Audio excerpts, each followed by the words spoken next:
이 시간 함께 나누실 말씀 사사기 4장 4절에서 10절까지 말씀입니다.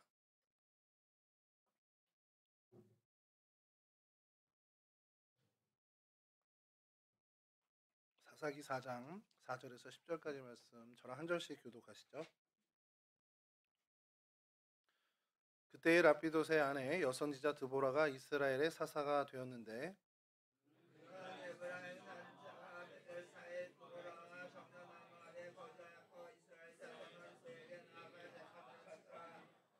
드보라가 사람을 보내어 아히노암의 아들 바락을 납달리 게데스에서 불러다가 그에게 이르되 이스라엘의 하나님 여호와께서 이같이 명령하지 아니하셨느냐 너는 납달리 자손과 스불론 자손 10,000명을 거느리고 다볼산으로 가라.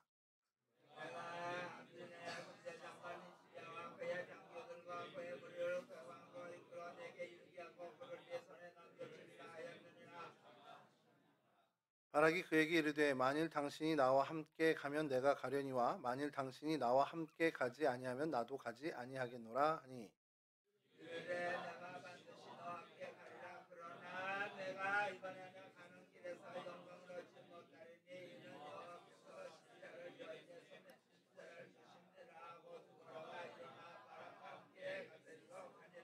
함께 하시죠. 바락이 스불론과 납달리를 게데스로 부르니 10,000명이 그를 따라 올라가고 드보라도 그와 함께 올라가니라. 아멘. 예, 오늘 저희가 살펴볼 성경 속 장소는 게데스라는 곳입니다. 게데스라는 곳이 성경이 세 곳이 이제 등장하는데요. 동일한 이름인데 그 동일한 이름을 구분하기 위해서 이제 그 게데스 앞에 이제 지명을 좀 따르리 부릅니다. 그 중에 오늘 저희가 좀 하려는 것은 이제 게데스 중에 세 게데스 중에 납달리 게데스 혹은 갈릴리 게데스라고 부르는 제일 북쪽에 있는 납달리 지파 땅에 있는 게데스라는 지명입니다. 이미 저희가 지도를 좀 많이 살펴봤으니까 이제 좀 그걸 전제하고 말씀을 드리면 이스라엘 팔레스틴 제일 아래쪽에 그 염해가 있잖아요. 유다 지파 옆쪽으로 염해가 있고 그 물줄기가 이제 저희가 요단강이라고 부르는 요단강 물줄기를 거슬러 쭉 올라가면 큰 호수가 하나 나오는데 그게 갈릴리 호수입니다. 예, 그 갈릴리 호수까지는 저희가 좀 잘 아는데 그 위로 올라가서 헐몬산에서부터 내려와서 작은 호수가 하나 있는데요. 그게 홀레 혹은 훌레 호수라고 하는 그 호수가 있죠. 거기가 사실은 이제 이스라엘 영토의 제일 북쪽이라고 보시면 되는데 이 납달리 게데스라는 곳이 고기 근처 그 홀레 호수에서 약 7km 정도 떨어진 서쪽으로 떨어진 정도에 위치한 성읍입니다. 이렇게 제가 뭐 수없이 말씀을 드려도 지도를 보는 게 더 이해가 빠르시니까 첫 번째 지도 좀 보여주시죠. 예, 요제 쪽으로 있는 지도는 이제 전체적으로 큰 이렇게 좀 지파 영역과 이렇게 해놓은 거고요. 저쪽이 이제 고기를 좀 크게 한. 그래서 제일 위에 있는 그 게데스에 좀 동그라미 쳐놨는데요. 그 헐몬산 밑에 있는 그 호수가 홀레 호수고 거기서 한 7km 정도 떨어진 곳에 이 게데스, 납달리 게데스 혹은 갈릴리 게데스라고 하는 곳이 있습니다. 여러분 이 제 쪽에 있는 이 지도요, 긴 지도 보면 이렇게 동그라미 쳐져 있잖아요. 눈치채셨습니까? 혹시 뭔지? 예, 동그라미 이렇게 빨간 동그라미 요단 동편의 3개, 서편의 3개. 아, 예. 역시 우리 장로님 저와 이렇게 호흡을 맞추니 이렇게 또 바로 말씀해 주시네요. 제가 그 성경 공부할 때 이거 요거 아닙니다. 개세기 백일바라고 이렇게 외웠어요. 이렇게 U자를 그리면서 개세기 백일바 이렇게 외웠는데 이제 도피성 6개입니다. 동쪽에 3개가 있고요. 서쪽에 3개가 있는데 성경에 이렇게 보면 이 도피성을 지정한 것이 뭉뚱이어서 나옵니다. 근데 이제 그 유대 전통의 그러니까 전승에서는 모세가 이제 요단강을 못 넘어갔잖아요. 건너가지 못하고 이제 율법을 다 얘기할 때 이 율법을 이제 이야기하면서 부지중에 이제 사람을 살해하게 된 사람들이 어쨌든 건짐을 받아야 되기 때문에 도피성을 이제 만들게 되는데 그래서 동편에 뭐 므낫세와 갓과 르우벤 지파의 한 성읍씩 해서 세 성읍을 만들잖아요. 근데 그거가 이제 모세가 거기까지 했고 모세는 요단 서편으로 넘어오지 못했으니까 요단 서편에도 3개가 나온단 말이에요. 그럼 이건 누가 했겠냐? 그래서 이건 여호수아가 모세를 따라서 한 거다라고 이렇게 유대 전통에서 얘기하고 있습니다. 그래서 어느 지파의 땅이라고 하기보다는 이제 그 산지 지역으로 얘기를 하는데 이게 또 그렇게 재미나게 나오는 게 성경에서도 그렇게 얘기합니다. 이제 동쪽에 있는 그 세 도피성을 얘기할 때는 어느 지파의 어느 도시, 어느 지파의 어느 도시 이렇게 얘기하고 서쪽에서 또 이 세 성읍을 얘기할 때는 어느 지파라고 안 하고 유다의 산지, 에브라임의 산지, 납달리의 산지 이런 식으로 그 지역 얘기를 좀 하게 되는 그런 또 특색을 갖고 있습니다. 뭐 이건 큰 중요한 건 아닌데 여하튼 이렇게 이 게데스, 납달리 게데스라고 하는 곳은 도피성이면서 이제 여호수아가 요단 서편을 이제 점령하고 그때 이제 원래 가나안 족속의 성읍이었던 것을 이스라엘이 이제 찬탈하게 된 거죠. 여호수아 12장 22절에 그냥 언급만 됩니다. 하나는 게데스 왕이요, 하나는 갈멜의 용납 왕이요. 이렇게 해서 원래 가나안 족속의 땅이었던 것이고 그 땅을 이스라엘 지파가 점령하게 됐다라는 것을 이제 보여주고 있죠. 처음에 이제 납달리 지파에게 분배가 된 그 영역에 있던 땅인데 이게 이제 후에 레위 지파에게 이제 주어집니다. 레위 지파에게 주어지면서 도피성으로 지정이 되게 되죠. 그것이 여호수아 20장 7절 그리고 21장 32절에 이게 등장하는데 뭐 읽지는 않겠습니다만 그렇게 돼 있습니다. 요런 상황이고요. 이 납달리가 또 이제 등장하는 것은 오늘 본문 이제 사사 시대 드보라 사사 시대 때 이제 바락 장군의 고향으로 이제 언급이 되고요. 그래서 이 사진을 좀 보여드리면 첫 번째 사진 이제 다시 한번 넘겨주시면 이런 이제 옛 성터들이 남아 있는데 이거는 성경에 등장한 어떤 도피성이라든지 그런 흔적은 아닙니다. 이 게데스 지역에 오늘날 가보면 좀 이따 사진에 그렇지만 이것도 또 국립공원으로 지정이 돼 있어요. 근데 이전에 저희가 봤던 어떤 그 성소 그 성경의 어떤 그 뭐죠 성지 순례하던 그런 어떤 관광지로 잘 꾸며지진 않았고요. 정말 폐허처럼 좀 방치된 듯한 느낌이 들 정도로 관리가 잘 안 되고 있습니다. 근데 그 안에 이런 어떤 성전터들이 이것은 이제 로마 시절의 어떤 신전터로 추정을 하고 있는 유해 잔해고요. 좀 이제 높이서 이제 드론으로 찍은 사진을 몇 장 구했는데요. 한번 보여주시면 다음 사진이 다음 사진 게데스 이제 방금 그 폐허가 됐던 것을 하늘에서 찍은 겁니다. 이런 이제 사원터가 있고요. 다음 사진 보여주시면 주변이 이렇게 그냥 황망합니다. 이렇게 폐허가 된 도시다라고 할 정도로 뭐 농경지 어느 정도 있고요. 그 외에 어떤 뭐 사람의 어떤 거처나 이런 주거 지역이나 이런 것으로 쓰이지는 않는 동네라고 합니다. 다음 사진이 좀 더 멀리서 본 사진. 다음 사진이 조금 더 멀리 본 사진인데요. 넘겨진 건가요? 예. 이걸 이제 저희가 좀 얘기하는데 그 홍순화 목사님이라고 저희 성경 지리 성지 순례에 대해서 되게 많이 하신 우리 저기 홍 권사님 동생이신데 그분이 올린 블로그 하나에서 받아온 것이 다음 사진 보면 이 게데스를 지금 거기서 이제 텔 게데스라고 부릅니다. 그 이스라엘 사람들은 텔 게데스라고 부르는데 수없이 많이 나왔죠. 텔 얘기하면은 언덕 혹은 이제 뭐 구릉지 우리말로 이제 오름 요런 정도의 그 단어가 텔인데 텔 게데스가 두 개로 나눠집니다. 그래서 동쪽에 있는 텔 게데스, 서쪽에 있는 텔 게데스 입구도 달라요. 입구도 다른데 그래서 동쪽과 서쪽이 그러니까 좀 쉽게 좀 설명하면 저희가 이제 어디 이제 도시를 보면 구도심이 있고 이제 신도심이 있잖아요. 제가 대전에 잠깐 살았는데 대전도 원도심이라고 해서 대전역 중심으로 옛날 동네가 있고 둔산이라고 해서 이제 정부종합청사가 내려와 있는 쪽 신도시가 있거든요. 약간 그런 식으로 좀 구분되는. 그러니까 먼저 이제 정착됐던 게 도시가 확장되면서 이렇게. 근데 동이 먼저 있었고 서가 확장이 된 건지 서쪽이 먼저 있었고 동쪽이 확장된 건지 제가 그거는 이제 밝히진 못했는데 그렇게 약간 양분되어 있습니다. 그래서 아까 그 로마의 신전이라든지 좀 이따 보실 어떤 유적지들은 서 텔 게데스 쪽에 있고요. 그다음에 동쪽에 있는 텔 게데스에는 또 행정타운 비슷한 어떤 유적지들이 좀 발견이 된 게 현재까지의 그 어떤 고고학적인 발굴 작업입니다. 그래서 먼저 이제 텔 게데스 입구 사진인데요. 다음 사진 보여주시면 그냥 도로가 있고 이렇게 표지판이 있어서 거기를 따라 들어가면 다음 사진에 이렇게 간판이 이렇게 나오고요. 그 다음이 이제 입구가 나오는데 너무 초라하게 이제 국립공원이라고 하기 너무 초라할 정도로 그 다음 넘겨주시면 이 안내판 보이시나요 여기? 저 맨 위에 텔케데스 내셔널 파크라고 되어 있는데 이렇게 국립공원으로 지정이 되어 있습니다. 그래서 이쪽에 텔게데스 이제 동쪽으로 들어가면 보여주시면 이게 석관입니다. 무덤 지역에서 이제 이게 발굴된 건데 석관들 같은 이제 무덤 지역도 발견되고요. 다음 사진에 아까 그 사람 모여 앉아 있었던 그 로마 신전의 터입니다 이게. 고렇게 발견이 되고. 그다음에 반대쪽에 있는 서쪽 유적에서는 요런 이제 계속 발굴 작업이 진행되고 있는데 약간 이제 어떤 그 관청이라든지 행정 시설로 보이는 그런 시설들이 발굴이 되고 있습니다. 예, 요 정도가 이제 게데스에 대해선 자료고요.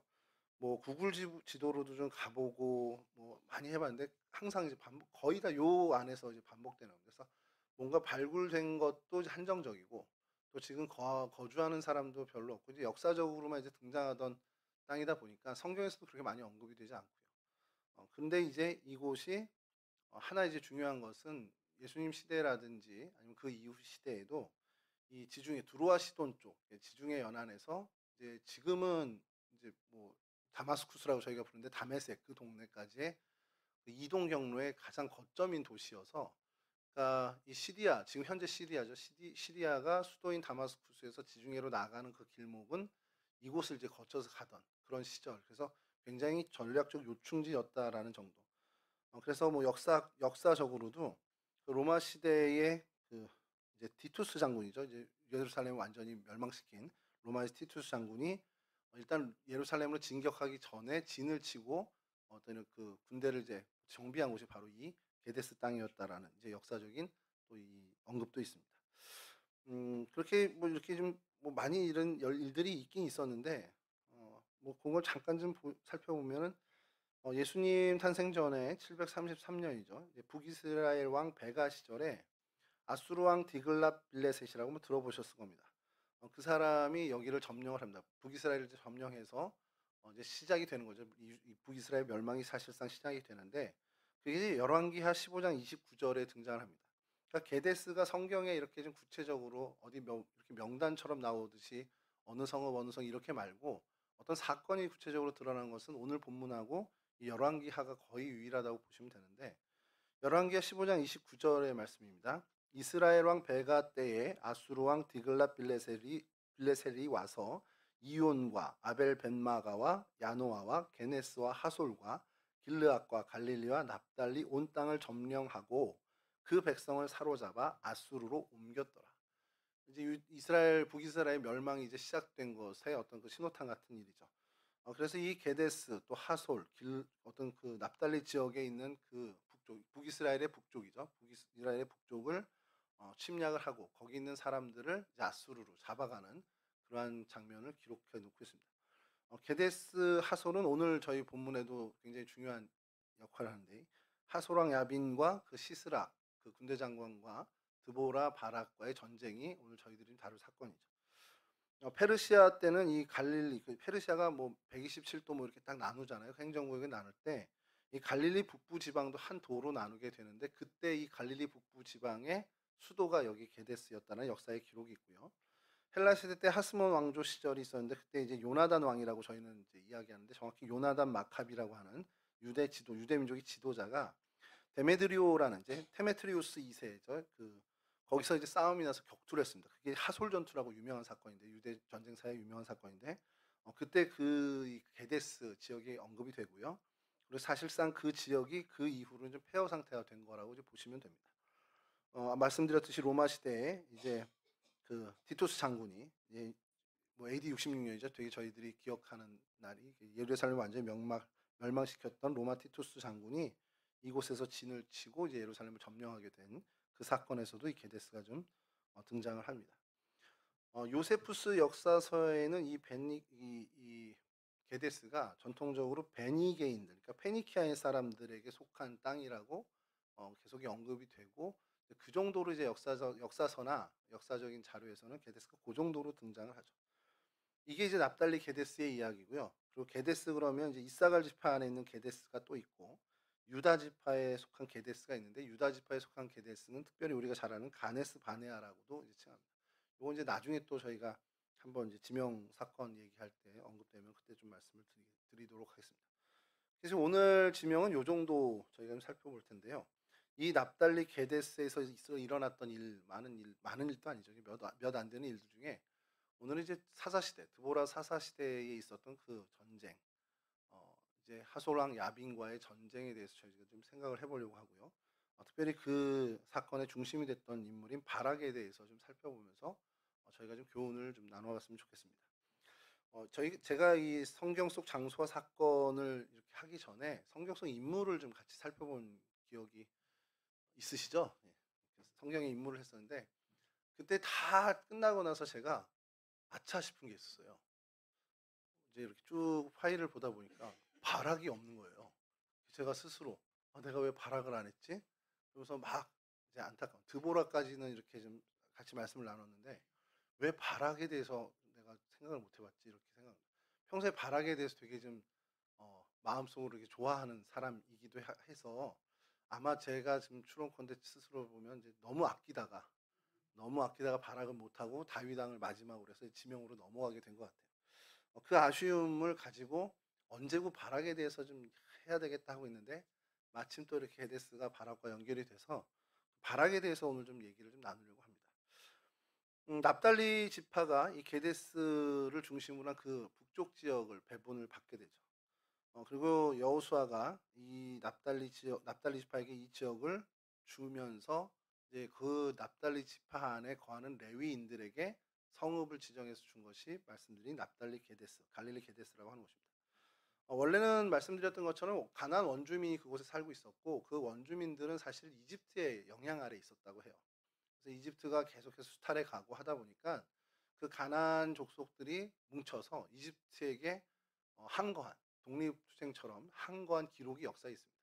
근데 아주 보기 좋게 이집트에게 제압을 당해서 이 가데스에서 완전히 몰살을 당한 그 기록이 역사에 있습니다. 그러니까 그런 어떤 가나안 족속들에게도 되게 어떻게 보면 사연이 많은 땅이 이 게데스인데 자 그 게데스 땅을 이제 이스라엘 민족 어디서 좀 광야에서 지내다가 이렇게 건너온 그 민족에게 이 가나안 민족 입장에서는 뺏긴 거란 말이에요. 그렇게 가나안 민족에게는 약간 한이 서린 땅입니다. 그렇게 이제 시간이 한 100여 년이 흐른 뒤에 사건이 오는 사건입니다. 이제 드보라 시절인데 이스라엘 백성이 그 게데스 지역, 납달리 지파 지역이죠. 지역을 잘 정착하고 뭐 그곳에서 하나님 잘 섬기고 가면 좋은데 이제 우리가 잘 알듯이 사사 시대에 그들이 되게 안일해졌고 하나님을 잊고 또 하나님 말씀에 불순종하고 그렇게 이제 가나안 문화에 빠져 살게 되었습니다.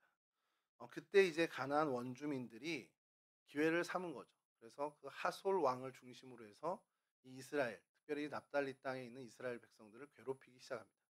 그러니까 이제 저희가 사사 시대의 이제 사사의 활력들을 보면은 전체 이스라엘 팔레스틴 전역을 괴롭히는 그 이방 민족도 있었습니다. 있었고 뭐 모압이라든 암몬이 그렇게 한 경우도 있는데 이 드보라 시절을 좀 국한해서 본다 그러면 저 남쪽에 있는 유다 지파까지 영향을 준 건 아니에요, 사실상. 이제 북쪽에 있는 이 납달리 지파, 스불론 지파, 뭐 이사갈 지파 정도까지 그 북쪽에 있는 지파들이 괴롭힘을 당한 거 정도로 보시면 됩니다.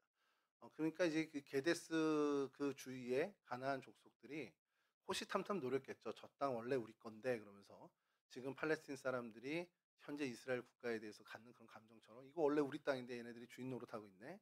예 그런 마음이 있었을 거예요. 그러다가 이제 어느 정도 세력이 규합되고 이제 하솔 지역의 왕인 그 야빈을 통해서 이 이스라엘을 이제 괴롭히게 합니다. 뭐 어마어마한 군사 장비를 갖고 있었죠. 뭐 1,000개의 병거를 갖고 있고 이러다 보니까 이제 기갑 부대를 갖고 있는 겁니다, 쉽게 해서. 그래서 이스라엘 백성을 괴롭히기 시작한 거죠. 뭐 그 원인은 잘 알겠지만 하나님 앞에 불순종했던 이스라엘이었고 하나님은 그 이스라엘 백성들을 돌이키기 위해서 회개시키기 위해서 이 야빈의 군대를 사용하신 거죠. 오늘 본문의 앞선 부분입니다. 앞선 부분을 제가 좀 읽어드리면 사사기 4장 1절에서 3절인데요. 에훗이 죽으니 이스라엘 자손이 또 여호와의 목전에 악을 행하매 여호와께서 하솔에서 통치하는 가나안 왕 야빈의 손에 그들을 파셨으니 그의 군대 장관은 하로셋 학고임에 거주하는 시스라요 야빈 왕은 철병거 900대가 있어 20년 동안 이스라엘 자손을 심히 학대하였으므로 이스라엘 자손이 여호와께 부르짖었더라. 아주 명확합니다. 그러니까 하나님께서 이스라엘 백성을 돌이키시고자 이 이방 왕을 그러니까 이방 왕을 몽둥이로 막대기로 이제 사용하신 거죠. 그리고 그때 당시 이스라엘의 이제 지도자는 여자였고요. 또 이름은 드보라였습니다. 그가 이 하나님의 그 하나님의 명령을 받고 이스라엘 백성을 이 하솔왕 야빈으로부터 구원해 내고자 이제 뜻을 이제 정한 거죠.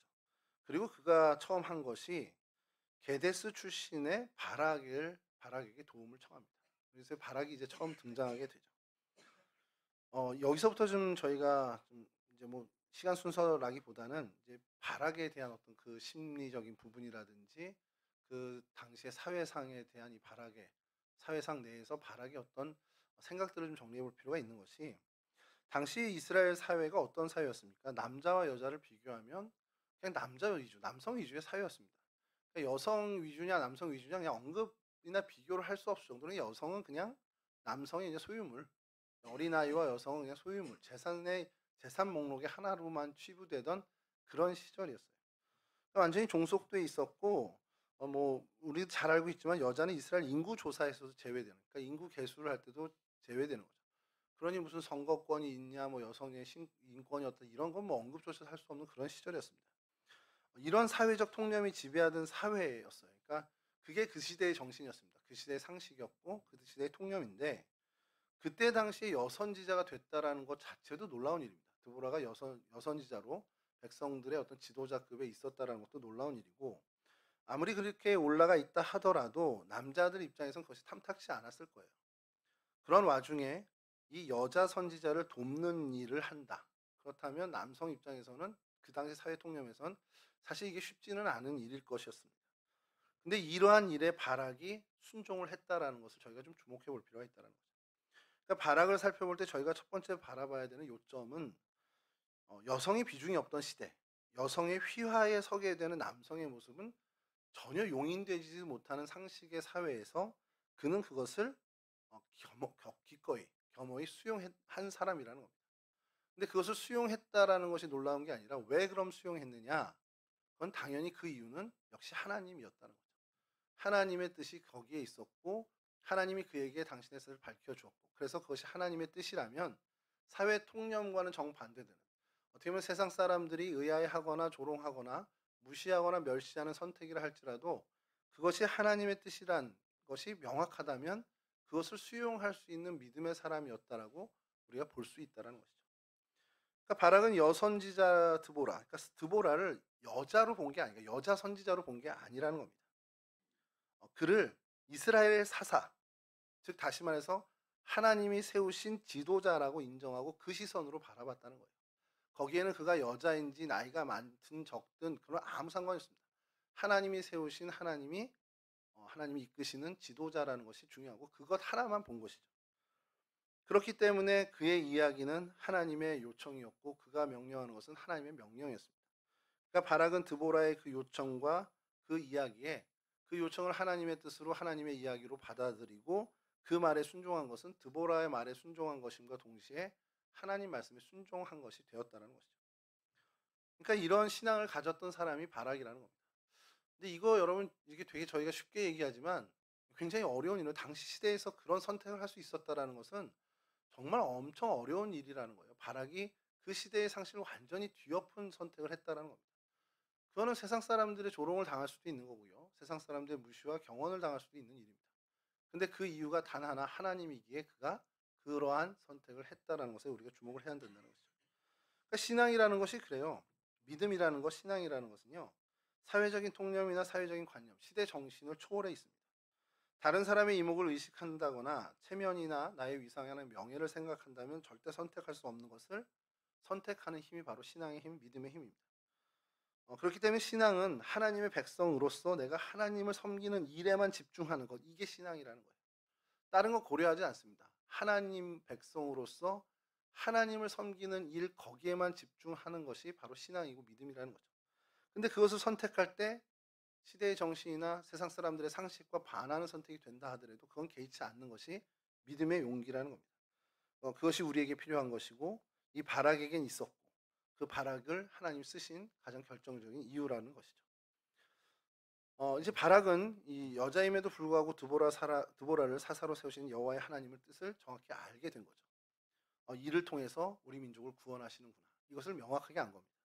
그러니까 거기에선 이제 더 이상 여자다, 아니다, 이건 더 이상 중요한 게 아닌 거죠. 그러니까 바락은 여선지자 그 드보라를 본 것이 아니라 말씀드린 것처럼 드보라를 사사로 세우신 정말 그 하나님의 섭리를 본 거죠. 우리가 이런 시선을 좀 확보할 필요가 있다는 겁니다. 하나님 나라를 위해서 일하는 사람들, 우리 서로가 다 하나님 나라를 건설해 가는 사람들인데 우리가 하나님 나라를 위해서 일할 때 서로 돕게 되는 일들이 있죠. 그리고 그 일을 위해서 하나님이 세우신 사람들과 우리가 함께해서 협력해 나가게 됩니다. 그때 사람을 보고 돕다 보면은 인간적인 실망들이 분명히 생길 수 있습니다. 상처 입을 수도 있고요. 어떤 인간적인 어떤 그 부딪힘으로 인해서 의욕이 떨어지는 일들도 경험할 수 있게 됩니다. 그리고 숱하게 우리가 이제 지금까지 그런 일을 경험해 왔죠. 그래서 우리의 시선을 다시 한번 좀 다잡아야 되는 것이 그 사람 너머에 계시는 하나님, 그 사람을 세우시고 그 사람을 이끄시고 하나님의 일을 맡기신 그런 너머에 계신 하나님, 그 하나님을 바라보는 시선을 길러야 한다는 겁니다. 어, 교회에 이렇게 지내다 보면요, 뭐 전에 있던 교회에서 좀 경험하게 된 일들이 이제 교회 일에 어떤 적성을 갖고 이제 뛰어듭니다. 그래서 막 열심히 봉사하고 같이 섬겨요. 그러다 보니 거기엔 분명히 사역자들이 있죠. 뭐 부목사님들이 있고 전사님들이 있고 이렇게 해서 그 사역을 이끌어가는 목회자가 있습니다. 그 사역자를 돕다가 괜히 상처를 받는 경우를 보게 돼요. 그 원인을 제가 보면은 그냥 그거는 그 너머에 하나님을 못 봐서입니다. 결국엔 그 협력의 관계와 그 모임, 그 봉사와 그 어떤 노력들 땀 흘리는 일에 너머에 계신 하나님을 본다면 실망할 일이 없을 텐데 그냥 눈에 보이는 사람의 모습과 어떤 갈등의 영향을 받아서 자꾸 상처를 받는 것을 보게 돼요. 여러분 우리가 하나님의 일을 할 때에 정말 주의해야 되는 것은 하나님의 일을 할 때는 정말 하나님을 바라봐야 됩니다. 드러나는 어떤 현상이나 사람을 보는 것이 아니라 그 일을 진행하고 숨어서 이끌어 계시고 그 넘어서 역사하시는 하나님을 바라보는 일에 정말 저희가 최선을 다하고 그 시선을 고정할 때에 우리는 그 모든 상황들을 뛰어넘어서 하나님의 쓰임을 받게 된다는 것이죠. 게데스 출신의 이 바락은 이와 같은 하나님을 바라볼 수 있는 시선을 가졌고 그런 신앙을 소유한 사람이었기 때문에 당시의 모든 상처받을 만한 일, 의욕이 꺾일 만한 일, 혹은 넘어질 만한 일, 좌절할 만한 일들을 다 넘어서서 그 하나님이 말씀하신 명령을 완수할 수 있었다는 것이죠. 그러면서 중요한 것이 또 하나가 어, 오늘 뭐 저기 드보라가 이야기하죠. 드보라가 이야기하는 것이 재미난 것이 제가 좀 오늘 좀 읽어드릴게요. 9절인데요. 이르되 내가 반드시 너와 함께 가리라. 그러나 네가 이번에 가는 길에서는 영광을 얻지 못하리니. 여러분 이게 좀 의욕을 많이 꺾는 일이 될 수 있잖아요. 내가 지금 전쟁을 하러 나가요. 그리고 최앞장서서 가장 큰 역할을 해야 됩니다. 근데 이 전쟁을 승리를 이끌어도 너는 아무 영광을 못 받는다는 거예요. 이 드보라가 아주 명확하게 얘기를 합니다. 그럼 그쯤 되면 어떻게 해야 되죠? 보통에 야, 너 이거 정말 열심히 일해봐. 이거 너 오늘 하루 종일 일주일 동안 네가 내내 일하는데 근데 너한테 줄 돈은 10원도 없어. 그러면 일할까요, 이 사람이? 뭐 보통에는 그럼 내가 그걸 왜 해요? 이렇게 되겠죠. 그런 어떤 상황이었습니다. 근데 이 바락은 그게 별로 중요하지 않게 된 거예요. 위기에 처한 이스라엘을 구하기 위해서 전쟁터로 나가면서 영광을 얻지 못할 것이라는 것을 애초부터 알았습니다. 하다 보니 어떻게 해서 영광을 뺏긴 게 아니고 이렇게 정말 내가 이렇게 하면 입신양명하겠지 하고서 막 뛰어들어서 했는데 결과적으로 그걸 얻지 못했다. 그게 아닙니다. 애초부터 얻지 못할 거라는 사실을 알고 시작을 한 거예요. 이러한 사실을 알고 출정한 바락은 그럼 그 사람은 이 사람 명예욕이 없는 사람이야. 자기 이름 알리는데 별로 관심 없는 사람이야. 이렇게 얘기하는 게 아닙니다. 왜 바락이라고 인간적인 명예욕과 영광을 안고 싶은 욕심이 없겠습니까? 분명히 있었을 텐데 더더군다나 여자 사사 밑에서 전쟁에 참여한 남성이라면 차라리 내 이름 명예로라도 얻어야지라는 욕심을 가질 법도 합니다. 하지만 바락은 그 모든 인간적인 욕심을 버린 사람이라는 거예요. 그게 뭐 애초에 그 사람이 욕심 없는 사람이 아니라 하나님이 이유가 돼서 하나님 덕분에 하나님 때문에 그 모든 인간적인 욕심을 버릴 수 있는 사람이 되었다라는 겁니다. 사실은 이 사람은 굉장히 위대한 그 신앙을 갖고 있었던 사람이에요. 어마어마한 신앙을 갖고 있었던 사람인데 사실은 사사가 돼도 부족함이 없는 사람인데 여사사 드보라 밑에서 드보라를 돕는 사람으로 하나님 쓰신 것입니다. 사역자든지 간에 아니면 사역을 돕는 사람이든 간에 하나님의 일을 행할 때 우리가 가져야 하는 중요한 자세가 바로 이 자세입니다. 내 개인의 욕심이나 명예 그건 아무 의미 없다라는 걸 알아야 돼요. 적어도 하나님의 일을 할 때. 오로지 그 일을 통해서 우리가 드러내야 하는 것은 하나님의 영광뿐이라는 겁니다. 그래서 하나님의 영광을 가로채거나 하나님의 영광을 가리는 일을 우리는 가장 경계하고 또 경계해야 한다는 것이죠. 오직 여호와 하나님, 우리 주님의 영광만이 드러나야 되고 주님만이 드높여지는 일이 되어야 한다는 것. 사역자든 조력자든 우리가 가져야 하는 공통된 의무고 사역의 자세라는 겁니다. 바락은 바로 이 일에 성공했던 사람입니다. 오직 하나님께 영광이라는 그 신앙만 가지고 인간적인 모든 것들을 다 넘어선, 다 내려놓을 수 있는 정말 믿음의 사람이었다는 것이죠. 이러한 바락에서 저희가 또 하나 찾아봐야 할 요점은 이런 어떤 뭐 인간적인 명예나 영광 없는 것도 알고 시작했다라는 것도 위대한데 거기에 이제 더 하나 저희들이 찾아봐야 되는 것은 이 전쟁터에 나갈 때 이제 오늘 8절인데 드보라에게 요청하는 게 단 하나입니다. 같이 나가주면 내가 나가고 같이 안 가시면 전 못 갑니다. 약간 이제 애가 땡깡 쓰는 것 같죠. 그 예전엔가 그 여학생들 보면 꼭 화장실을 같이 가더라고요. 그래서 제가 그 교회 친구 예전에 야 니네는 왜 화장실을 꼭 둘이 같이 가? 그랬더니 걔가 저한테 하는 얘기가 너도 해봐 재밌어 그러더라고요. 그래서 제가 몇 번 해봤습니다. 친구랑 이게 교실에 있을 때 그래서 제 짝이 앉아 있으면 야 화장실 같이 가자 그러면 막 기겁하죠. 여자냐 왜 나한테 같이 가자 그래 이래요. 근데 같이 가면 재밌어요. 혼자 가는 것보다 같이 가는 게 재밌습니다. 가다가 화장실 들렸다가 매점도 들릴 수 있고 혼자 이렇게 다니는 것보다 재밌죠. 아니 그렇잖아요. 혼자 가는 건 둘이 가는 게 재밌습니다. 뭐든 해도. 근데 그런 땡깡을 쓰는 게 지금 아니에요. 바락이 나 지금 전쟁 나가는데 외롭고 또 심심하고 그러니까 드보라 사슴이 같이 가주세요. 내지는 아니면 혼자 가는 게 너무 무서운 거예요. 그래서 드보라를 같이 간다? 뭐 그것도 일정 부분 있지만 사실 그건 본질이 아닙니다. 진짜 그 바락이 이야기하는 건 뭐냐면 바락은 드보라를 보면서 하나님이 그와 함께하는 걸 본 겁니다. 그러니까 드보라가 여기 있으면 하나님이 거기 계신 걸 아는 거예요. 그러니까 드보라가 내 전쟁터에 같이 가면 드보라가 오는 게 아니죠. 하나님이 오시는 걸 안 겁니다. 이러한 믿음의 시선을 갖고 있었던 정말 대단한 사람이라는 겁니다. 그래서 드보라를 돕는 하나님께서 동행하셔서 나를 도와주시기를 간구하는 요청이라고 이 본문은 보면 돼요. 그러니까 드보라와 함께 가기를 청했다. 그거는 하나님의 동행을 요청하고 구한 것이라고 봅니다. 드보라를 보면서 깨달았겠죠. 드보라를 보면서 그녀를 세우신 하나님을 봤을 거고요. 드보라의 여러 그 사사로스의 어떤 통치나 이런 것들을 보면서 아 하나님이 정말 함께하고 계시는구나. 저 사람은 하나님의 사람이구나. 하나님이 그를 이끄시는구나라는 것을 봤을 겁니다. 그러니까 그 하나님을 의지해서 전쟁터에 나가게 된 것이죠. 그러니까 그는 어떻게 보면 하나님을 전적으로 의탁할 수 있었던 사람이고 어떻게 해야 승리를 얻는지를 정확히 알던 사람입니다. 내 힘과 능이 아닌 하나님의 권능으로 이 모든 것을 이겨낼 수 있다는 것을 정확하게 안 사람이죠. 그래서 전쟁터에서 바락은 시종 하나님의 지시에 따라 순종했고 드보라의 말을 통한 하나님의 명령을 계속 순종하죠. 그리고 뭐 우리가 다루진 않겠지만 그 전쟁에서 대승을 하게 되죠. 900 철병거를 이 단순히 보병 10,000명이 무찔렀다. 뭐 군사적으로도 말도 안 되는 건데 우리가 그 사사기 내용을 잘 보면 강이 흘러 넘치고 범람하고 비가 쏟아지고 뭐 이런 하나님께서 일하시는 것을 저희가 발견하게 되죠.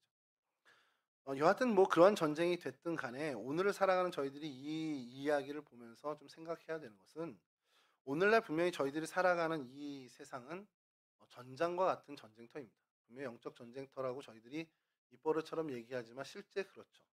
그러면 여러분 영적 전쟁을 치러야 하는 저희들인데 그 영적 전쟁을 치르고 승리할 만큼의 능력이 내 자신에게 있는지 한번 생각해 보자라는 거죠. 뭐 우리의 개중에는 정말 뛰어난 믿음과 성령의 은사 넘치는 정말 하나님의 은혜로 영적 전쟁을 수월하게 승리하실 분도 분명히 계시겠지만 대다수의 우리 성도들은 이 영적 전쟁터에서 홀로 나갔다간 백전백패 당할 수밖에 없는 사실 연약한 인생들입니다. 그러면 연약한 인생이니까 그럼 우리 영적 전쟁 어차피 나가서 질 건데 뭐하러 싸우냐 이렇게 그냥 주저앉고 좌절하자는 게 아니라 그런 연약한 자라 할지라도 하나님이 함께 하시면 무슨 승리로 이끄는 전쟁을 승리로 이끄는 사람들이 될 수 있다.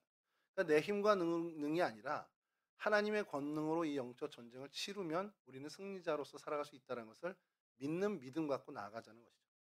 그래서 오늘 영적 전쟁터에 나아갈 때 하나님과 함께하는 좀 하나님의 말씀을 붙들고 하나님을 온전히 믿고 하나님과 동행해서 이 전쟁을 승리로 이끄는 그런 지혜로운 성도들이 되어야 한다는 것이죠. 바락을 보면서 우리는 그런 일들에 대해서 다시 한번 생각해야 한다는 겁니다. 자, 그런 바락에 대해서 하나님은 어떻게 평가를 하시는지 저희가 좀 살펴볼 필요가 있는데 히브리서 11장 32절입니다. 히브리서 11장은 우리 믿음의 장이라고 얘기하는데요. 쭉 믿음의 선조들의 이야기를 하고 그 이제 첨언하는 이야기입니다. 내가 무슨 말을 더하리요? 기드온, 바락, 삼손, 입다, 다윗 및 사무엘과 선지자들의 일을 말하려면 내게 시간이 부족하리로다. 바락의 이름이 다윗과 사무엘과 나란히 거론되고 있습니다. 믿음의 선조, 믿음의 사람을 이야기할 때 이 바락을 이야기합니다. 하나님 나라를 위해 일하는 사람, 당대의 이름을 얻지 못할 수 있습니다. 사람들에게 그 이름이 알려지지 않을 수 있습니다. 아니 후세 사람들이 알아주지 않을 수도 있습니다. 당대에 유명해지지도 않았는데 뭐 갑자기 역사적인 자료 때문에 후대에 유명해지고 그런 사람들이 가끔 있지만 뭐 그걸 요즘은 역주행이라고 하더라고요. 근데 그러지 않을 확률이 더 크죠. 당대에 알려지지 않으면 후대에 알려지지 않을 가능성이 훨씬 더 큽니다. 바락이 당대의 사사가 아니었고 그렇게 이름이 어떻게 보면 명예가 어떻게 보면 그 양명이 되지 않은 알려지지 않은 그런 사람이면 당연히 후대에도 그렇게 어떤 존재감이 그렇게 크지 않을 터인데 그게 중요하지 않다라는 거예요. 후세 사람들이 알아주지 않아도 상관없습니다. 단 한 분만 알아주시면 되죠. 하나님만 알아주시면 됩니다. 그 하나님이 바락 너의 믿음을 내가 안다라고 이야기한 것이 바로 히브리서 11장 32절입니다. 근데 내가 네 믿음을 아는데 어느 정도 믿음으로 아냐? 다윗과 사무엘의 믿음 정도는 내가 안다. 그렇게 인정해 주시는 이야기라는 겁니다.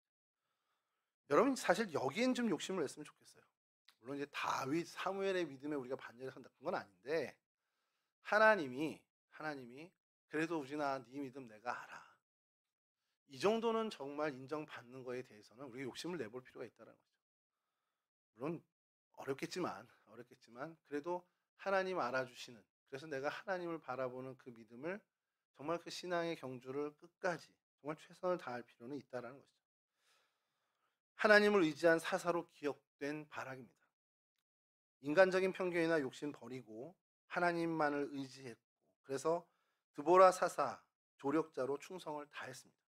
그리고 전쟁을 수행할 때 역시도 오직 하나님의 지시에 따라서 상식적이지 않은 드보라의 명령을 그대로 준행했던 사람입니다. 바락은 그러한 경험, 그러한 일들을 통해 하나님이 이루신 놀라운 승리를 같이 경험하게 되죠. 사역을 돕는 사람들이 이러한 모습들을 가졌으면 좋겠습니다. 하나님을 의지하고 하나님이 이루시는 일들을 기꺼이 정말 한 걸음 한 걸음 순종함으로 나가는 것. 그것이 내 상식에 반하고 내가 갖고 있는 기존의 틀과는 좀 다를 수 있지만 그래도 하나님이 세우신 사람들의 일이고 그를 통해서 하나님이 일하신다는 것을 믿고 순종해 나간다면 하나님이 이루시는 그 크고 기이한 일을 경험하게 된다는 사실을 놓치지 않으셨으면 좋겠습니다. 그렇게 될 때 우리도 바락처럼 당대 사람 안 알아줘도 좋습니다. 후대 사람 알아주면 고맙지만 안 알아줘도 좋습니다. 그러나 하나님이 신앙의 영웅으로 기억해주는 인생이 된다는 사실을 우리가 놓치지 않았으면 좋겠습니다. 하나님 이런 바락을 높이신 하나님이 세우신 그 사람, 하나님만 의지한 믿음의 영웅으로 하나님이 인정해준 그 사람, 그 자리를 저희도 좀 욕심을 냈으면 좋겠습니다. 여러분 신앙의 영웅은 정말 하나님만 바라보고 하나님만 의지하는 사람입니다. 남녀를 막론하고 충성을 다하고 주어진 여건에서 최선을 다합니다. 사역자가 됐든 사역을 돕는 조력자가 됐든 모두가 다 이와 같아야 한다는 것이죠. 여러분 우리가 이 땅을 살아가면서 다른 건 뭐 인정 못 받아도 좋습니다. 그냥 뭐 그 사람 부자로 살았대, 그 사람 사회적으로 성공했어, 그 사람 그 분야에서 전문가지 이런 칭찬 없어도 사실 상관없습니다. 그러나 적어도 그가 하나님 앞에선 참 신실한 사람이었어. 그가 믿음에 있어서는 실패한 사람 아니야. 이 평가만은 뭐 사람의 평가 아니라 하나님의 평가만은 여러분들이 놓치지 않는 거룩한 하나님의 백성들이 되었으면 좋겠습니다. 이와 같은 귀한 은혜, 이와 같은 놀라운 은총의 어떤 주인공들이 되실 수 있기를 주님의 이름으로 간절히 축원합니다. 찬송가 357장 함께 부르시고요. 주님 가르쳐 주신 기도로 마치도록 하겠습니다.